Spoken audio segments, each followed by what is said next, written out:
शिवाय नमस्तुभ्यम। लंबे समय से अगर संतान प्राप्ति की इच्छा है, वंश वृद्धि नहीं हो रही है, पहले से बेटियां हैं और अब पुत्र प्राप्ति की इच्छा रखते हैं, तो 11 अगस्त 2026 को है सावन शिवरात्रि और इस दिन पुनर्वसु नक्षत्र है और मंगलवार का श्रेष्ठ दिन रहेगा। आप सभी कौन कौन से सरल से कार्य अपने घर पर कर सकते हैं, एक बार सुनिएगा। सबसे पहला प्रश्न कि हम नया मासिक शिवरात्रि का व्रत करना चाहते हैं तो कर सकते हैं क्या? बिल्कुल जी। अगर आप वंश वृद्धि के तहत, खासतौर पर संतान प्राप्ति के तहत संकल्प लेकर इस व्रत को शुरू करना चाहते हैं तो इस दिन से आप कर सकते हैं। सावन महीने में महादेव के निमित्त कोई भी नए व्रत किए जाते हैं तो वो बहुत ही श्रेष्ठ परिणाम देते हैं। कैसे किए जाते हैं यह व्रत, कमेंट्स में पिन है, अगर नहीं मिल पाया है तो आप पूछें, मैं आपको पूरा वीडियो प्रोवाइड कराऊंगी। 2026 में यह तिथि सबसे विशेष है। गुरुजी भी शाम को 7 बजे ऑनलाइन पार्थिव शिवलिंग पूजा कराते हैं। आप पति के साथ में मिट्टी के शिवलिंग बनाकर अगर पार्थिव शिवलिंग पूजन करते हैं तो इसका बहुत अधिक लाभ मिलता है। सबसे पहले 3 दीपक सावन शिवरात्रि की शाम को सबको प्रज्वलित करना चाहिए।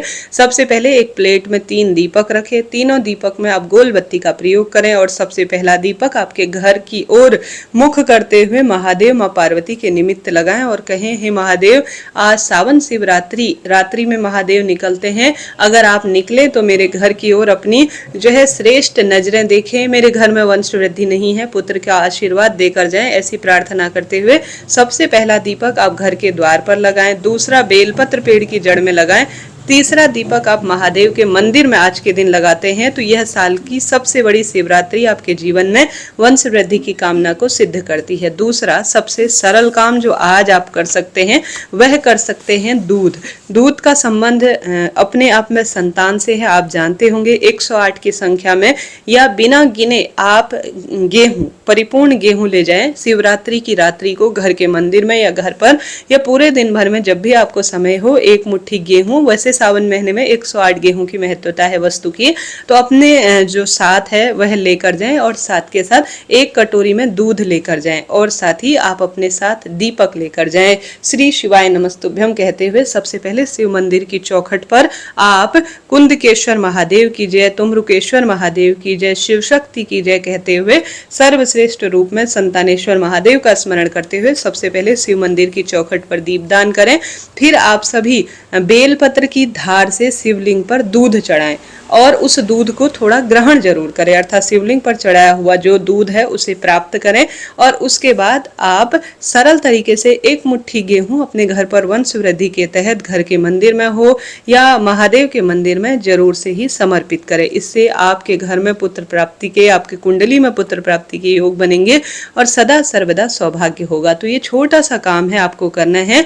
आप इसके साथ साथ जब भी शिव मंदिर जाते हैं, सावन शिवरात्रि हो या किसी भी दिन, आप बेलपत्र को कच्चे दूध या जल में भिगोकर अपने घर में वंश वृद्धि की कामना के तहत शिवलिंग पर जरूर चढ़ाएं। किसी भी स्थान पर चढ़ा सकते हैं, माता रानी के हस्त कमल पर चिपकाएं या शिवलिंग पर चिपकाएं, इच्छा आपकी है। परंतु जब भी शिव मंदिर जाना हो ना, वंश वृद्धि के तहत सर्वे सर्वा है महादेव, आप एक बेलपत्र जरूर ही चिपकाएं। इसके बहुत अधिक लाभ है और शारीरिक, मानसिक, आर्थिक कष्ट बंधनों से मुक्ति मिलती है। अब इस दिन सावन शिवरात्रि है, शाम को 7 बजे पूजा होगी। आप सभी इस दिन अगर पुत्र प्राप्ति वंश वृद्धि के तहत अगर मिट्टी का शिवलिंग बनाकर पूजन कर रहे हैं संकल्प लेकर, तो आप उस शिवलिंग जो मिट्टी का बनाएंगे उसमें कच्चा दूध जरूर से मिलाएं या थोड़ा सा घी जरूर मिलाएं। गौमाता का घी होना चाहिए, इस बात का ध्यान रखें। और इस शिवलिंग की स्थापना कर आप विधि विधान से प्रार्थना कर आपके पास कुछ भी नहीं है, ऑनलाइन कथा आएगी आस्था टीवी चैनलों पर और आप सभी सिर्फ महादेव के दर्शन करते हैं और सिर्फ जल का लोटा भी उस मिट्टी के शिवलिंग पर चढ़ा देते हैं या आपके पास जो भी सामग्री हो वह भी सिर्फ शिवलिंग पर चढ़ा देते हैं। तो इससे शारीरिक, मानसिक, आर्थिक कष्ट, जो भी बंधन आपके जीवन को तंग कर रहे हैं उसका निदान होता है और खूब खूब खुशियां मिलती है। तो करके देखिएगा, लाभ मिलेगा। इसके साथ साथ संतान की परेशानी से जूझ रहे हैं, गर्भ नहीं ठहरता, वंश वृद्धि की कामना है, तो लंबाई के बराबर लाल धागा, मंगलवार का दिन है, रक्त संबंधी विकारों को दूर करने के लिए मंगल जो है कहीं ना कहीं, जैसे शरीर में रक्त संबंधी कोई दिक्कत है, क्रोधी स्वभाव है या अन्य कोई परेशानी है, तो आप सबसे सरल उपाय है एक नारियल लेकर आए। नारियल में आप स्वास्तिक बना सकते हैं, उत्तम रहेगा। जिस भी संतान की दिक्कत है, वंश नहीं हो रही है, तो किसी भी स्वरूप स्वरूप में लंबाई बराबर एक धागा लीजिए, कलावा लीजिए और उस जो है नारियल में जो व्यक्ति परेशान है धागा नाप के लेना है आपको, जिसके संतान की दिक्कत है। नापने के बाद आपको नारियल में उस कलावे को लपेट लेना है और उसमें कुछ दक्षिणा रखकर आज के शुभ दिन में शिव मंदिर में दादा दादी कोई भी मम्मी पापा भी अपने जो संतान प्राप्ति है, बच्चे बड़े हैं, वंश वृद्धि नहीं हो रही है, वह नहीं मानते, तो जैसे तैसे आप उनसे कहें कि यह धागा अपने बराबर नाप ले फिर मुझे दे दे। उसके बाद नारियल में यह धागा लपेट कर स्वास्तिक बनाकर 10-11 रुपए जितनी भी व्यवस्था हो शिव मंदिर में उस व्यक्ति का नाम गोत्र बोलकर तुमरुकेश्वर महादेव की जय कहते हुए आज के शुभ दिन में समर्पित कर आने से बहुत अधिक लाभ होता है। सांसारिक, मानसिक, आर्थिक कष्ट, सब तरह की पीड़ा सा संकान हो जाता है। करके देखिएगा, लाभ मिलेगा। इसके साथ साथ सावन की सबसे बड़ी शिवरात्रि है, मंगलवार का दिन है। हनुमान जी के मंदिर में चौमुखा दीपक लगाना, हनुमत उपासना, शिव जी महाराज की आज विशेष पूजा, शिव मंदिर का झाड़ू करना, साथ के साथ शिव मंदिर में बिल्व पत्र की माला चढ़ाना और सावन शिवरात्रि के दिन बेलपत्र वृक्ष को रोपित करना। जैसा कि आप जानते होंगे, गुरु जी कहते हैं बेलपत्र वृक्ष की जड़ में बैठकर थोड़ी देर अगर आप मंत्र जाप करते हैं, बेलपत्र, आंवला, बड़, पीपल, ये जो देवतुल्य और पितृतुल्य है वृक्ष है, ये अपने आप में अद्भुत है। इन वृक्षों की जड़ में आज के दिन सर्वश्रेष्ठ रूप में अगर मंत्र जाप किया जाए, दीपदान, पार्थिव शिवलिंग पूजन किया जाए तो यह अश्वमेध यज्ञ बराबर फल देते हैं। और जितने पेड़ों में पत्ती लगी होंगी ना, उतने जो है आपके जीवन में कष्ट, संकट, पीड़ा का निदान होगा और उतनी खूब धन संपदा, पुत्र पौत्र का वरदान मिलेगा। तो यह कार्य आप करें। सावन शिवरात्रि का बहुत महत्व है। अगर रात्रि को कोई उपाय किए जाए तो बहुत अधिक फल मिलता है।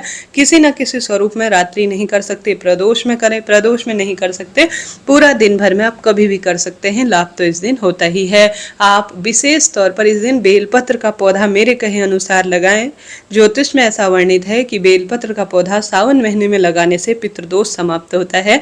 अगर पितृदोष समाप्त होता है फिर स्वतः ही वंश की वृद्धि हो जाती है।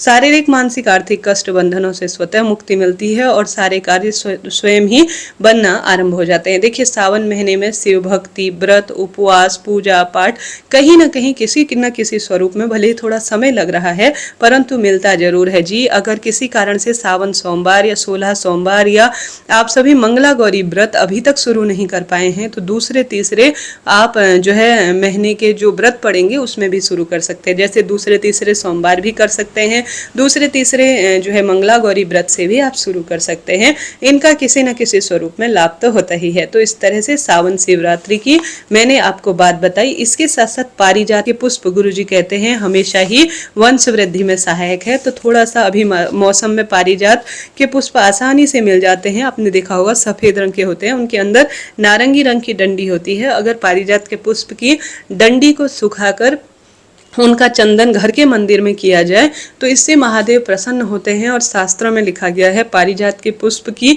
चंदन बनाकर शिवलिंग का श्रृंगार करने से, त्रिपुंड बनाने से वंश वृद्धि होती है। तो इनमें से कोई ना कोई कार्य करें। चैनल से जुड़े, नित्य नियम से मैं अपलोड करती हूँ वीडियो जो कि शिव महापुराण और ज्योतिष के उपाय आपके लिए बहुत ही काम के रहते हैं। हर हर महादेव जी। मैं प्रार्थना करती हूँ आपकी सब मनोकामना पूरी हो।